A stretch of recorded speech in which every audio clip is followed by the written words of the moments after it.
মিয়ানমারের সঙ্গে চীনের সখ্যতা বেশ পুরনো।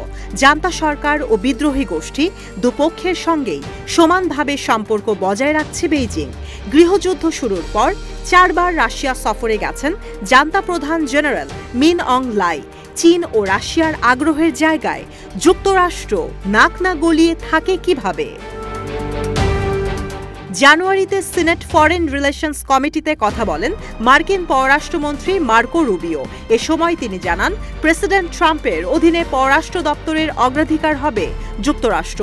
নতুন পররাষ্ট্র নীতিতে যুক্তরাষ্ট্রকে শক্তিশালী ও সমৃদ্ধশালী করার কথা জানান তিনি। বিশ্লেষকদের ধারণা, এমন নীতি প্রয়োগ করার ক্ষেত্রে এগিয়ে থাকবে এশিয়া প্রশান্ত মহাসাগরীয় অঞ্চল, বিশেষ করে মিয়ানমার। অস্ট্রেলিয়ান ন্যাশনাল ইউনিভার্সিটির গবেষক মার্স্টনের দাবি, যুক্তরাষ্ট্র ও চীনের শত্রুতার মধ্যে মিয়ানমারের কৌশলগত গুরুত্ব বুঝতে পেরেছেন রুবিও। তাই দেশটির ওপর পররাষ্ট্র দপ্তরের উচ্চ পর্যায়ের আগ্রহ রয়েছে। দক্ষিণ পূর্ব এশিয়ার নিরাপত্তা বিশেষজ্ঞ জাখারি আবুজা জানান, যুক্তরাষ্ট্র ও চীনের মধ্যকার প্রতিযোগিতার কেন্দ্রবিন্দু মিয়ানমার।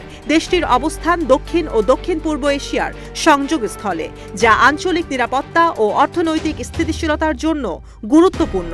রাখাইন রাজ্যে উপস্থিতি বাড়াচ্ছে চীন। সামরিক ক্ষেত্রের পাশাপাশি রয়েছে গভীর সমুদ্র বন্দর নির্মাণ পরিকল্পনা, যা নিরাপত্তা ঝুঁকি বাড়িয়ে তুলছে যুক্তরাষ্ট্রের জন্য। জাখারি আবুজার দাবি, তাইওয়ান নিয়ে চীন ও যুক্তরাষ্ট্রের সামরিক সংঘাত তৈরি হলে কৌশলগতভাবে গুরুত্বপূর্ণ হয়ে উঠবে মিয়ানমার থেকে কুনমিংগামী তেল ও গ্যাসের পাইপলাইন। ফলে নেইপিদোয় মার্কিন প্রভাব বাড়িয়ে বেইজিংকে চাপে রাখতে চাইছেন মার্কো রুবিও। এছাড়াও দুর্লভ খনিজ মিয়ানমারের প্রতি যুক্তরাষ্ট্রের আগ্রহ বাড়িয়ে তুলছে। কাচিন রাজ্যের 40% খনিজের দখল চীনের কাছে, যা দেশটির হাইটেক ইন্ডাস্ট্রির জন্য গুরুত্বপূর্ণ। 2015 সালে বিশ্বের খনিজ উত্তোলনের মধ্যে মিয়ানমারের দখল ছিল 0.2%। বর্তমানে যা বেড়ে দাঁড়িয়েছে 14%।